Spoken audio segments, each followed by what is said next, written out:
To respond to the unexpected during a trip, ordinary stewards often prepare multiple plans. Because of my family's dealings, I've met all sorts of people. Even beneath the most honest and unassuming faces, there might be hidden malice. However,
The situation is clear. Act according to the plan.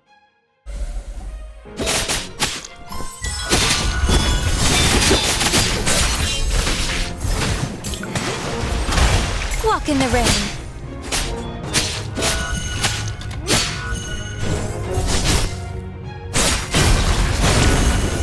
Let it to fry!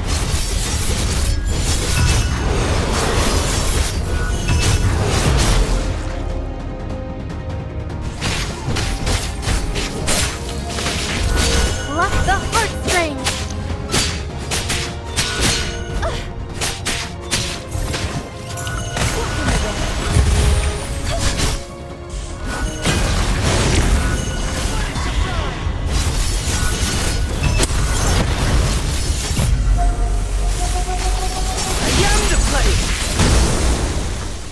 Need an umbrella? A spark of inspiration! It's time to weigh the results against the costs. Meticulous calculations beforehand naturally lead to victory.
Of inspiration! No room for error. Here's the heart.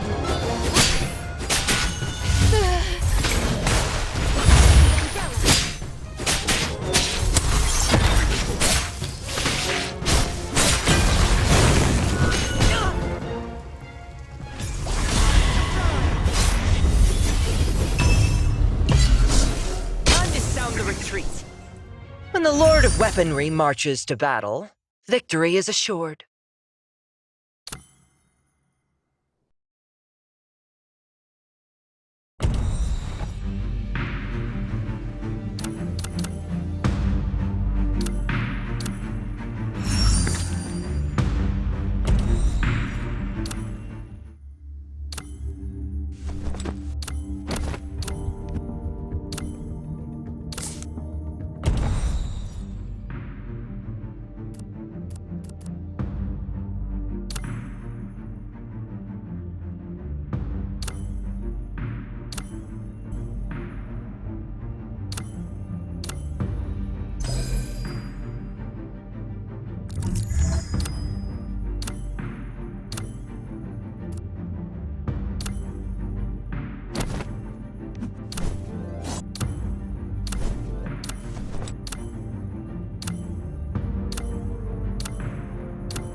Now this farce can finally come to an end. Once we return to the time sector where we met Sarvis for the second time, we'll learn the divine words to stop Aten. What are you waiting for, Time Machine? activate your magical time travel ability, all right?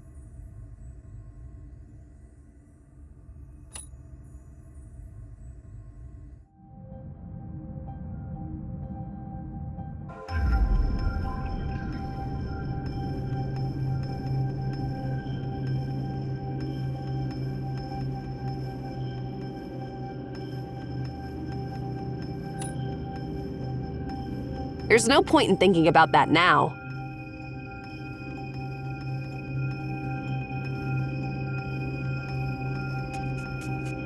This world has seen its fair share of ancient mysteries that have been passed down to the present, only to be used by people with ill intentions. Even if someone is trying to activate a 10, we now know how to deactivate it. That's all that matters.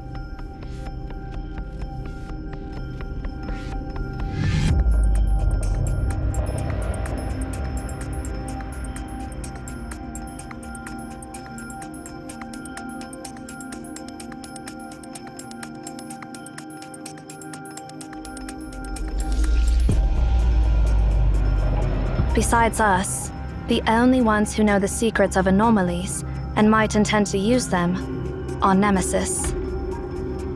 Ere, you said you ran into them during your retrieval of Arten, right? Exactly. That's why I was wary of Seer.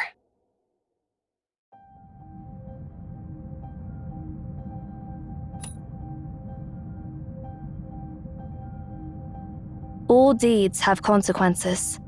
All debts must be paid.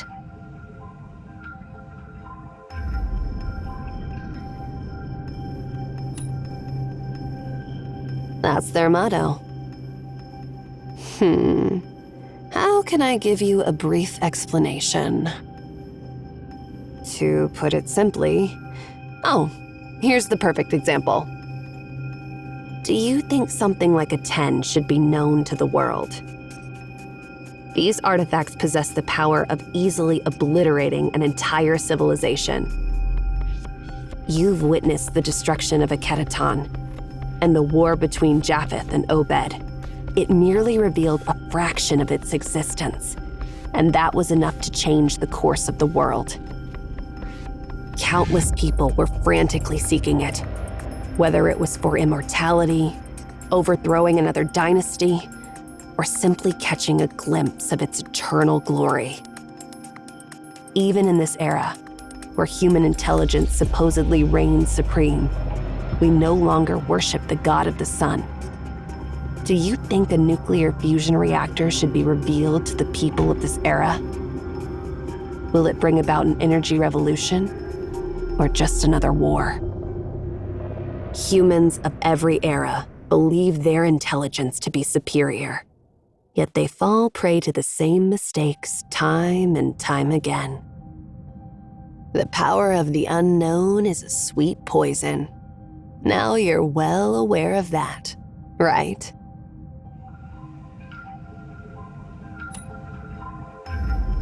That's why we've decided to hide its existence from the world.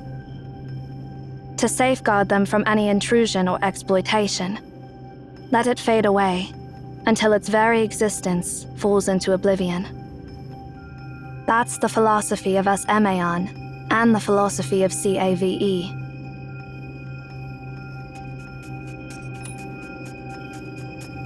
Emaon is merely the secret society watching over Obed. There are other organizations that share our ideals. For example, Florentine in Japheth, Weisha in Xi'an, and Delphic Oracle in Delphi. Well, we don't have time to delve into all this now. Once we leave here, you'll be formally introduced to the rest of the Alliance as the new director of Emaon, and you'll learn who they are for yourself. Speaking of that, we need to mention another group of people. Not everyone shares the same attitude on such matters. There's another group. Well, they're not all a bunch of bad guys, but their philosophy differs from ours. While some people want to stow away unknown power, Others want to exploit it. Nemesis belongs to the latter.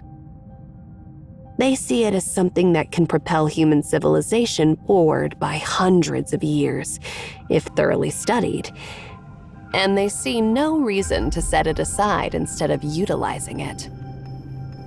As for how such actions may affect a society, they don't care at all.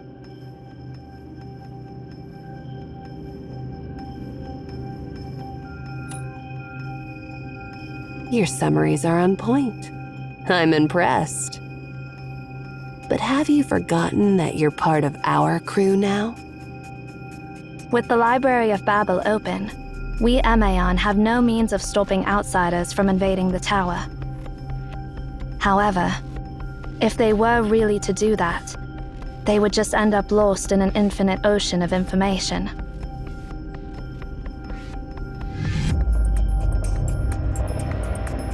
If only the future version of you had provided us with more information. Oh, what? Blaming me again? No, I have no intention of blaming you.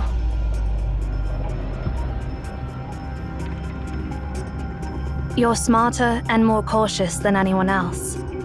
It wasn't your style to deliver such an ambiguous message.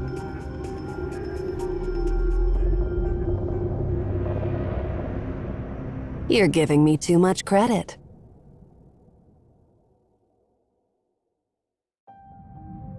Indeed, the journey with you is full of surprises at every turn.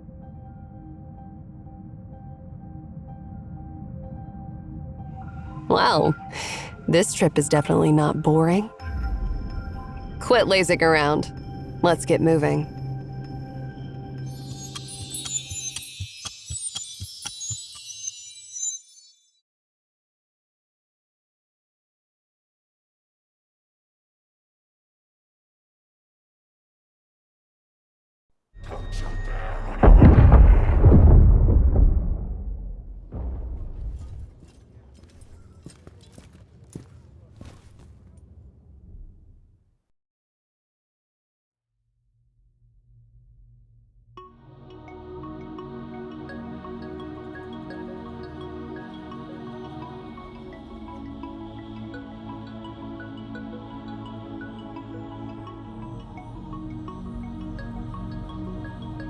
Don't you ever wonder how two groups of the same people can show up at the same time? I've witnessed too many miracles here, and I realize what's happening here is beyond my comprehension. Nonetheless, it's a pleasure to see you again. I'm certain you're the Emaons who once helped us.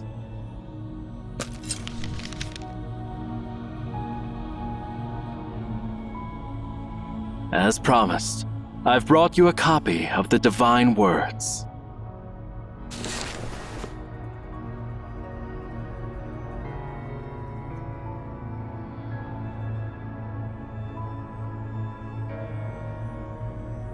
Please allow me to express my gratitude once again for your generosity back then.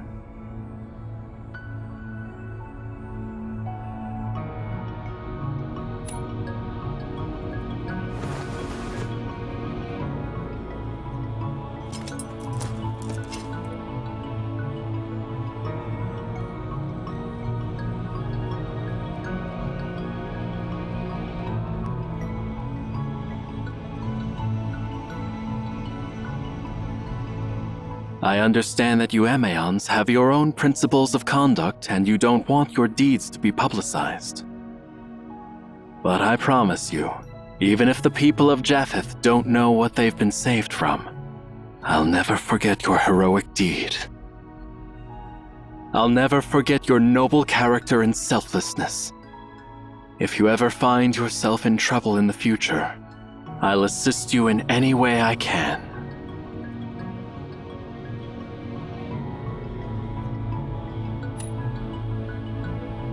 I, Sarvis, swear by my domain, Bellafontaine, the City of Blossoms. I, my family, and my descendants, we will always remember this oath.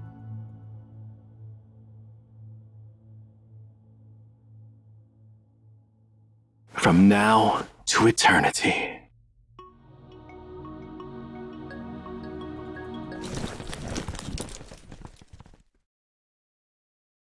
He's a pretty honorable man.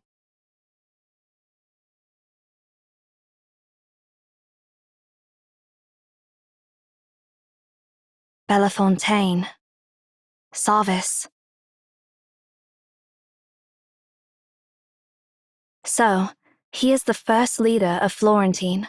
Sarvis Florentine. I see. Our initial connection with Florentine was actually because of you.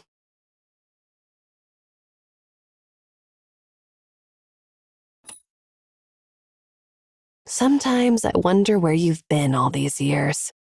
You don't even know about the Florentine Bank, which basically controls half of the continent's economy? Now's not the perfect time to explain everything about Florentine. Harry, show me the parchment that Sarvis just gave you. What's the rush? Worried about losing it? I've already written it down anyway.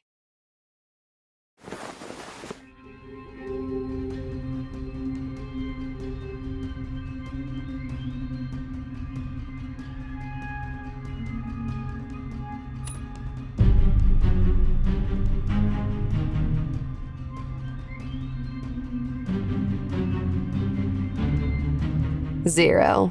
You know what? I'm really grateful that you're the one who's been with me on this journey.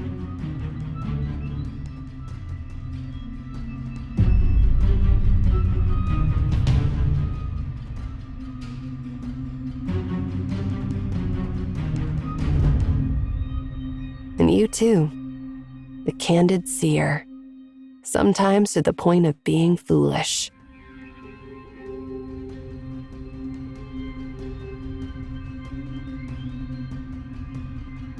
I'm glad I have you as my partners. That's why my plan went so smoothly.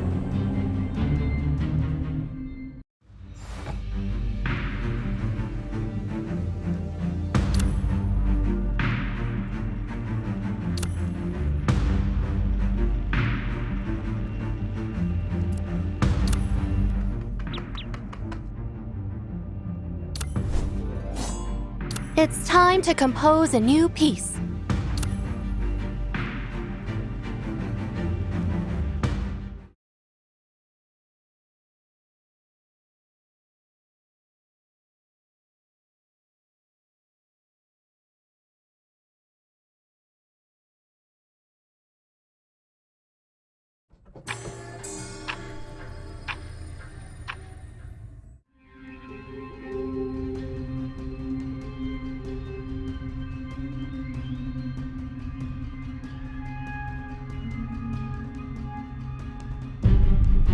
There were moments when I thought you might figure it out, but no.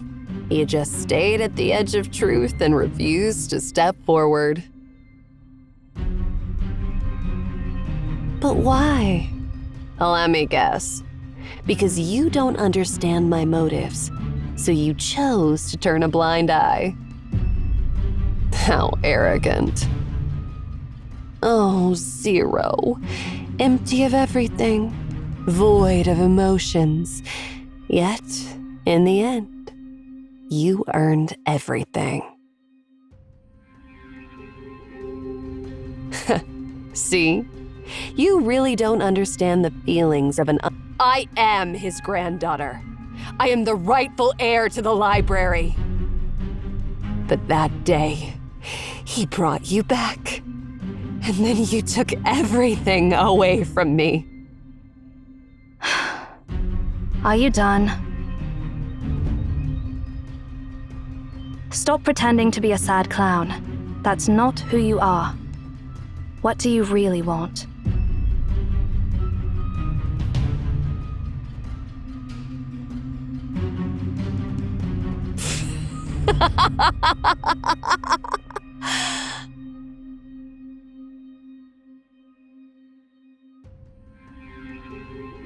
So that's not the answer you expected. I thought the motive of an underdog and her resentment would be perfect. Your taste is really going downhill. I see. That explanation wasn't enough for you. So, how about this?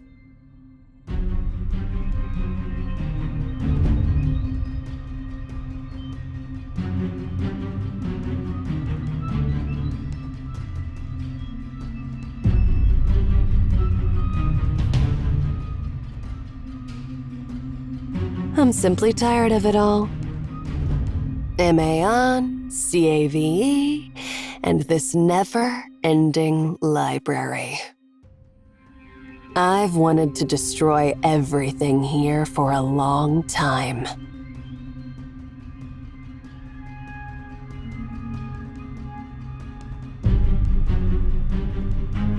That's why I joined Nemesis. Yeah, you heard it right. I'm a spy for Nemesis.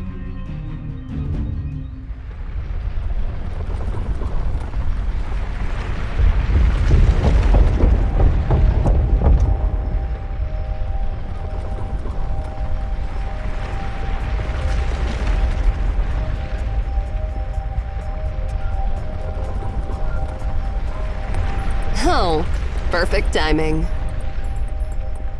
I'm sorry, but I'm not the type of arch-villain who dies from talking too much.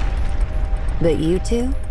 You're the fools who actually sit there and listen to your enemy's meandering monologues.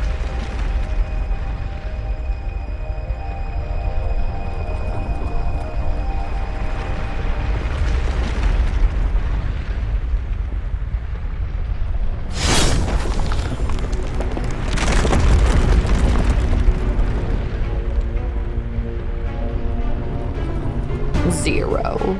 You've become dull. Next time, when you feel something is off, just slit your opponent's throat instead of waiting around.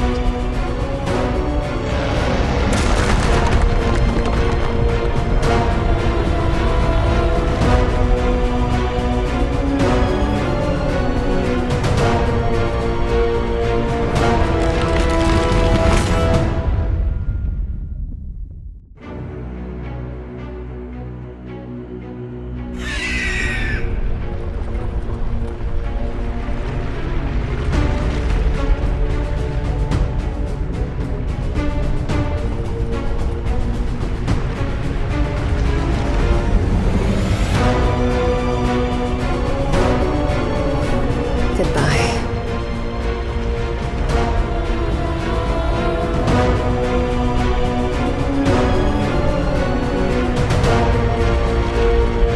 No. Farewell. Forever.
Let's go.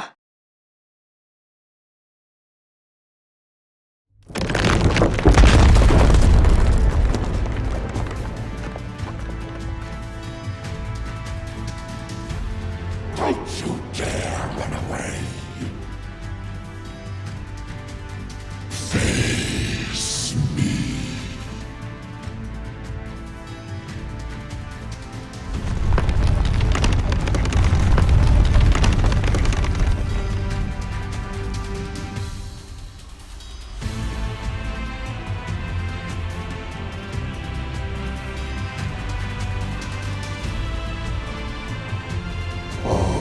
Emeons from the future.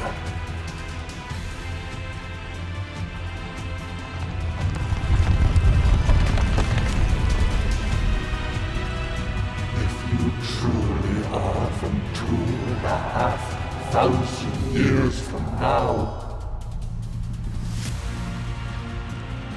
tell me. Tell me. Tell me!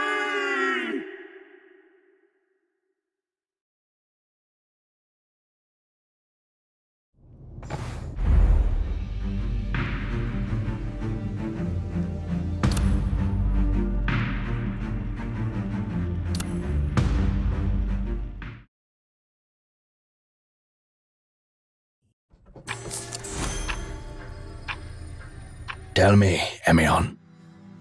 Is everything you just said true? I believe you're aware that I've showered you with the utmost respect from an emperor. I believe you're also aware that the nonsense you just said is enough for me to order your tongue removed.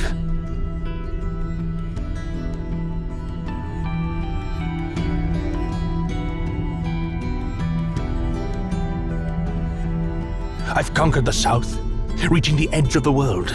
A great achievement that should be engraved in your libraries.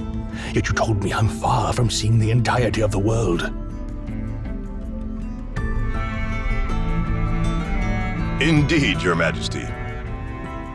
You will certainly go down in history as a great emperor, Your Majesty. But with all due respect, this world has no edges, and you are far from owning it. You may perceive the world as a series of clay slabs, stretching from one end to the other, with mountains and seas interspersed in between. However, the world is a sphere, where the beginning meets the end.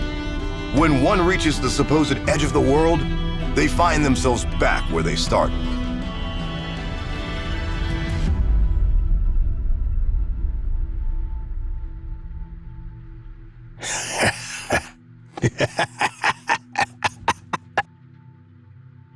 What an absurd statement. It's been quite some time since someone dared to be so audacious in my court.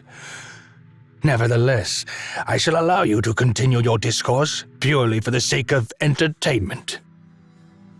However, if your words bore me, it'll be more than just your tongue that I remove. You claim that the world is a sphere. Very well. Prove it to me. Yes, Your Majesty. As an emperor who has conquered numerous lands, you must be aware that the North Star appears higher in the sky the further north one travels, and conversely, it appears lower in the southern regions. When observing a ship approaching from the horizon, one perceives the mast before the deck becomes visible.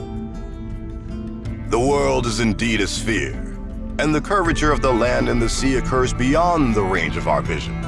It is due to the vastness of the world that, while standing upon it, we mistake it for being flat. To humans, Obed may appear immense, but to the entire world, Obed is merely a small portion of the spherical whole. Just as ants may consider mounds as mountains and ponds as oceans, when they climb a tree, they perceive it as occupying a vast territory. I intend no disrespect, but when your army arrived at the Great Desert and believed they had conquered the entire southern realm, they were akin to those ants.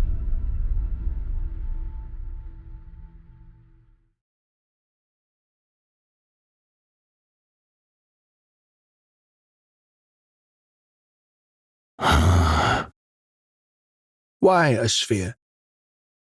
Because a sphere is the most perfect shape in existence.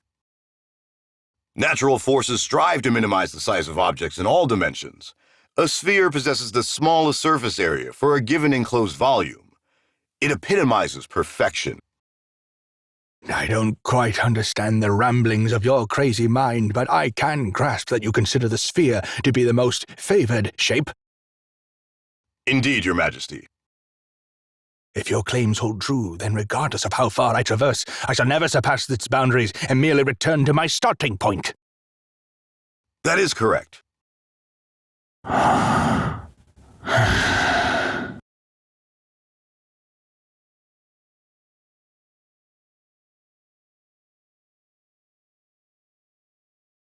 It is true, Your Majesty, that the concept of an end does not truly exist upon this sphere, where you currently stand.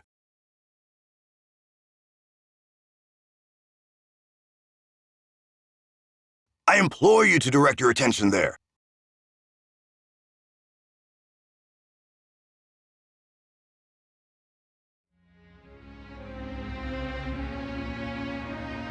The sky. Precisely, Your Majesty, the sky. Just as the earth beneath our feet is a sphere, so too are the moon and the sun, spheres of varying sizes.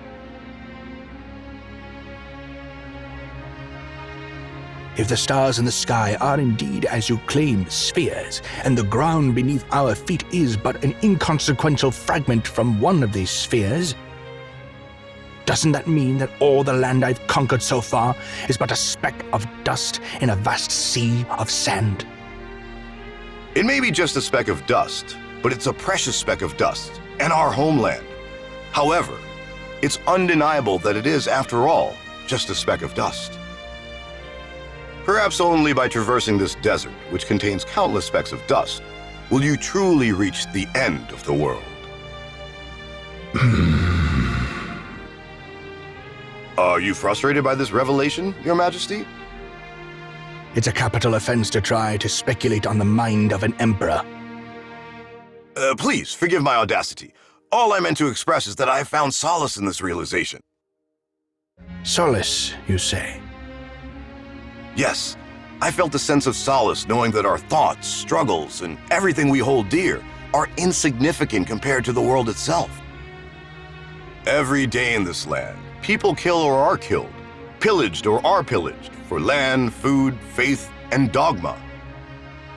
Yet, when I gaze upon the starry sky, all of their deeds fade away. It reminds us that our thoughts and actions can be influenced by our self-centered perspectives. It highlights the limitations of our vision and the shallowness of our ideas.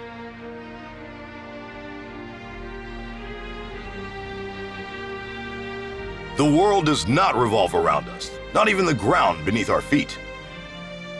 Consider how an adult perceives a toddler's cries. The toddler cries because they have never seen the real world and are ignorant of real problems. However, with this revelation, you would understand that the difficulties and confusion you currently face are, in the grand scheme, similar to a toddler's cry. Look at the curtain of stars above you. It will make us reevaluate the value of all people to one another and the value of people to the world.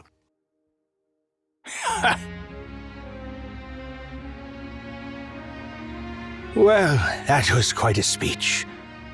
You've asked if I'm frustrated, but it seems you're the one who is frustrated.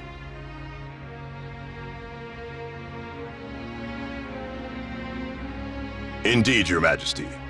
No matter how much I stretch, I can't reach the stars with my hands. Come to think of it, it's a good reason you'd give.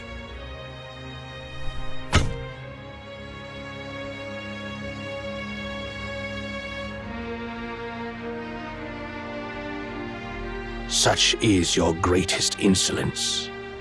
You, a mere mortal, dare to speculate on the thoughts of the King of all kings. Do you think my silence was because of frustration? Ridiculous. How ridiculous. Do you understand what it means to tell the King of all kings that there are countless other worlds like ours?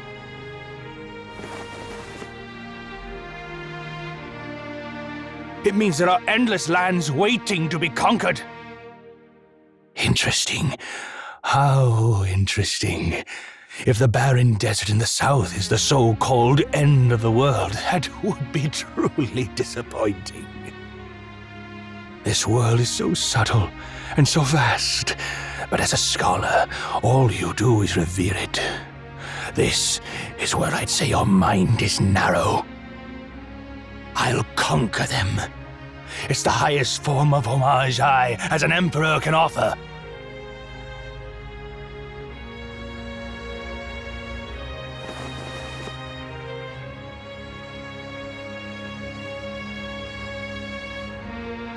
I am delighted that you are the ruler of this land, Your Majesty.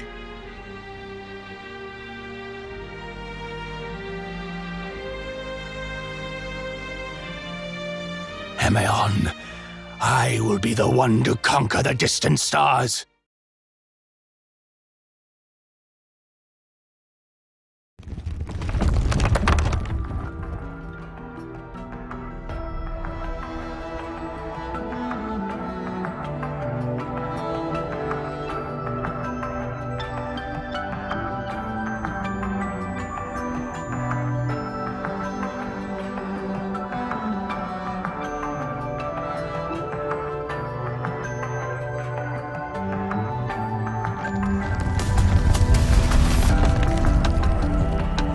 Tell me, Emeons from the future, tell me.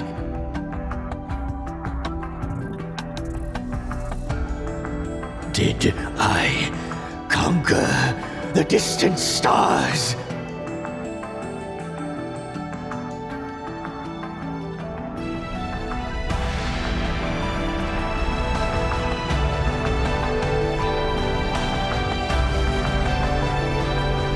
You truly are my favorite servant, Fahad.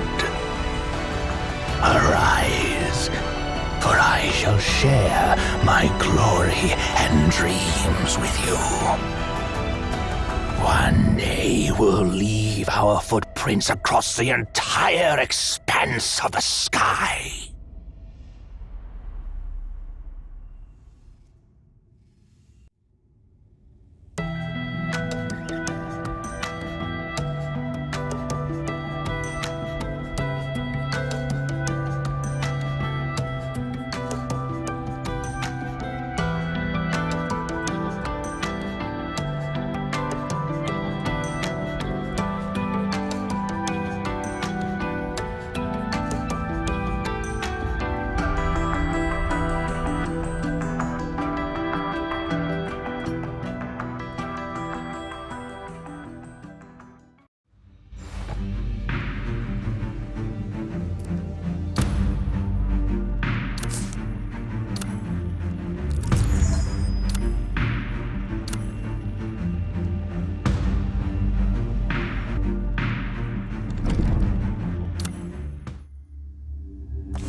When it rains, an umbrella shields its owner from the unclean. We must approach them.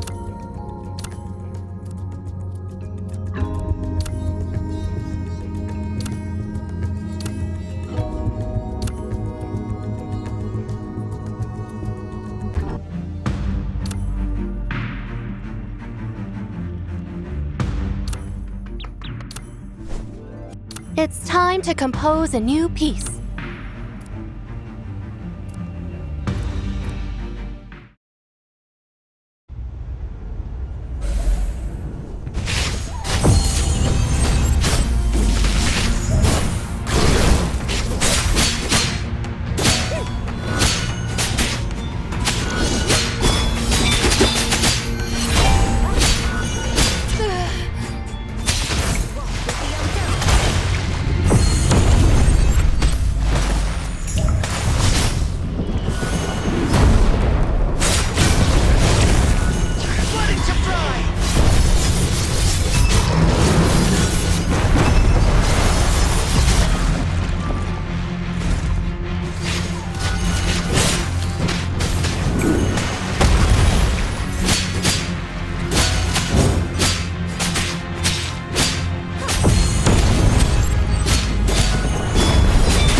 With the umbrella.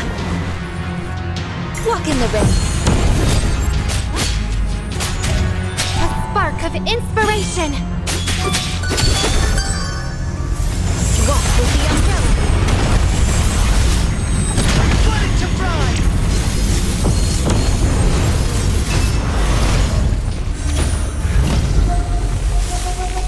I am the blade! Time to sound the retreat.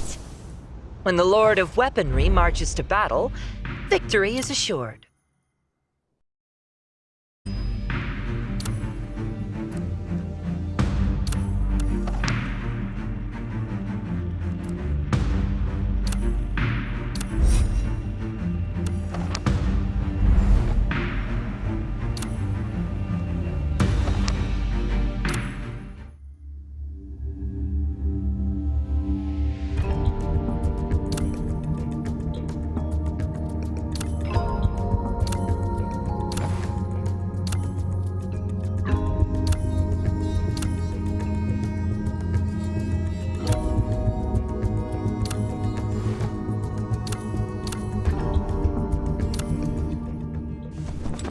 Behold!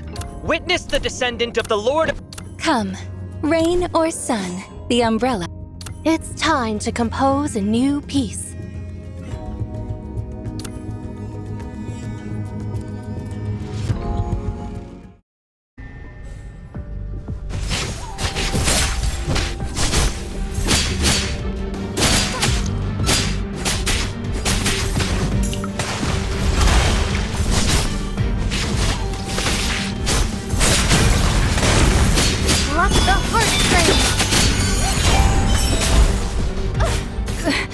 The situation has changed.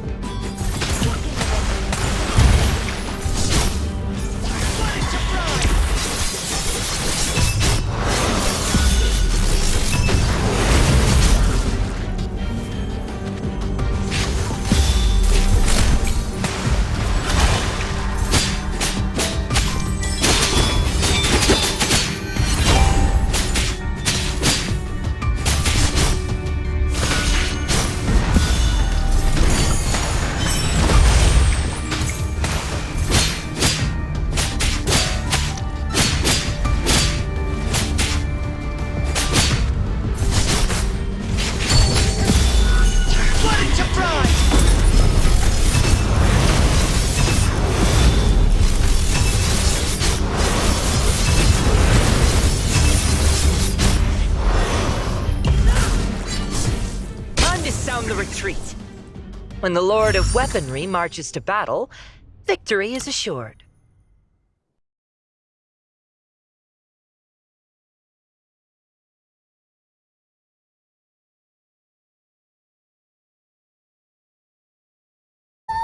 Let your blood sanctify the Lord of Weaponry's blade!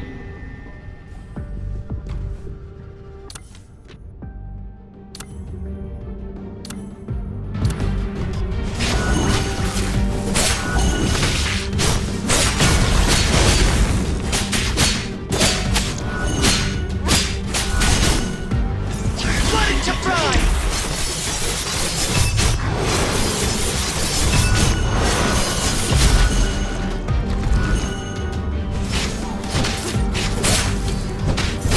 Pluck the heartstrings!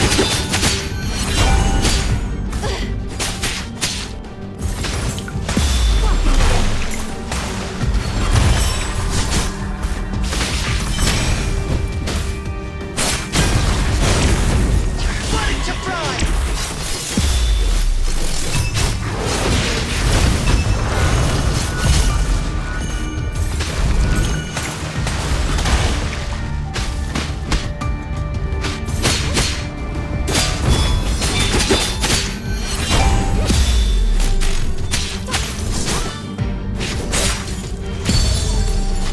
Let it to fry!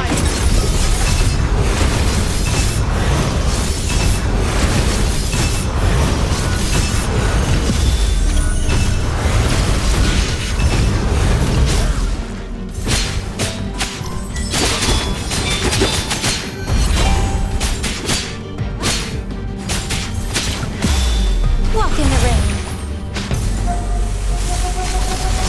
I am the blade! Time to sound the retreat. When the Lord of Weaponry marches to battle, victory is assured.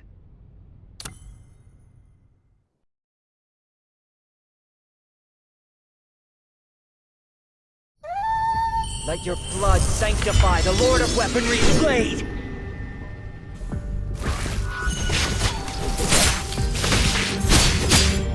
Here's the heart.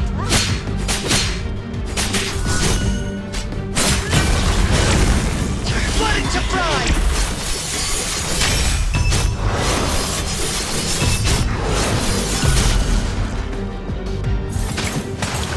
Walk with the umbrella.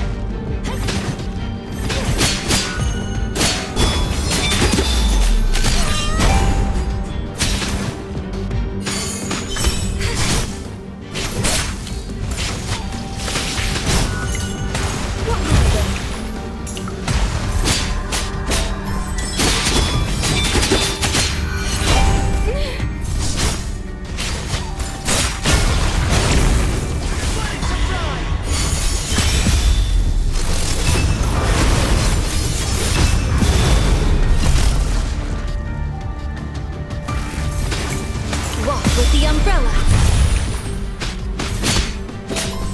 Pluck the heartstrings!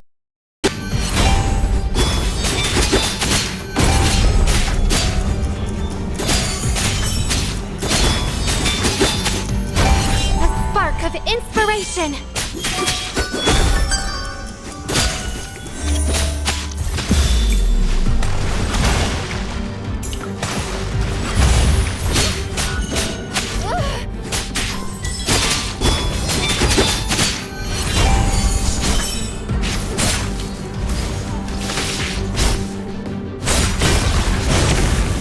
Let it to fry!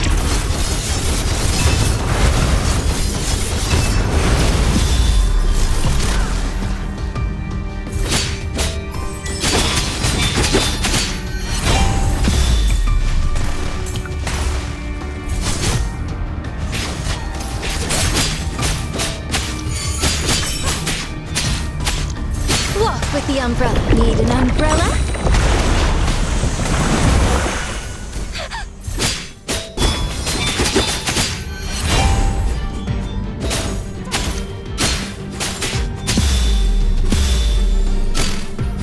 A spark of inspiration! It's time to weigh the results against the costs. Meticulous calculations beforehand naturally lead to victory.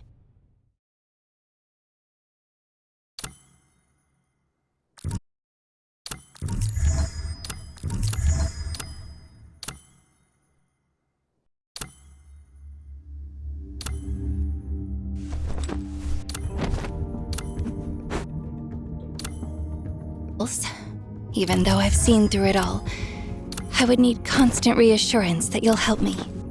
Will you? With swords and spears by his ears, commanding awe throughout the world.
Will deeper thinking in the future lead us to fully understand the human heart?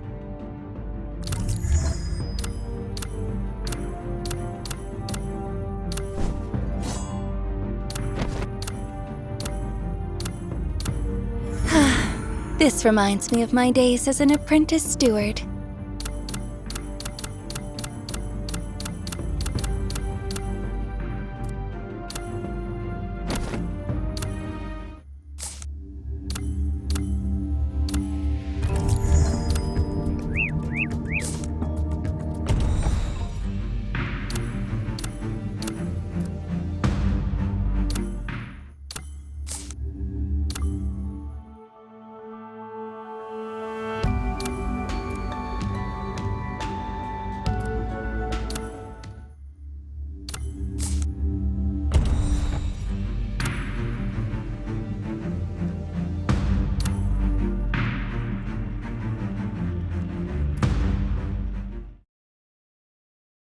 There are still many matters left unfinished. Let's take care of them before the Duchess asks.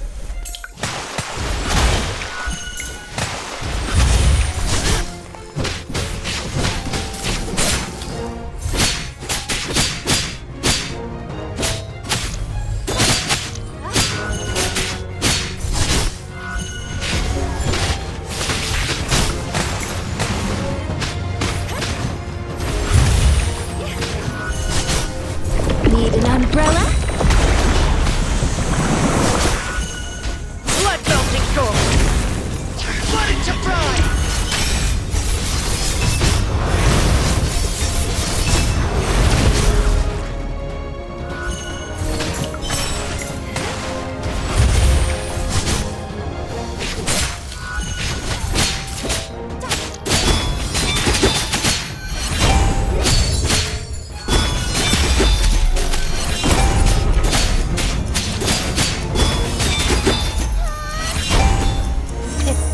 Weigh the results against the costs.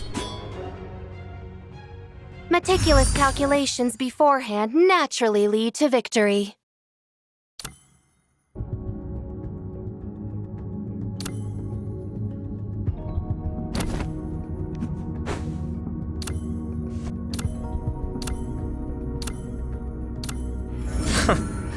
Quite interesting.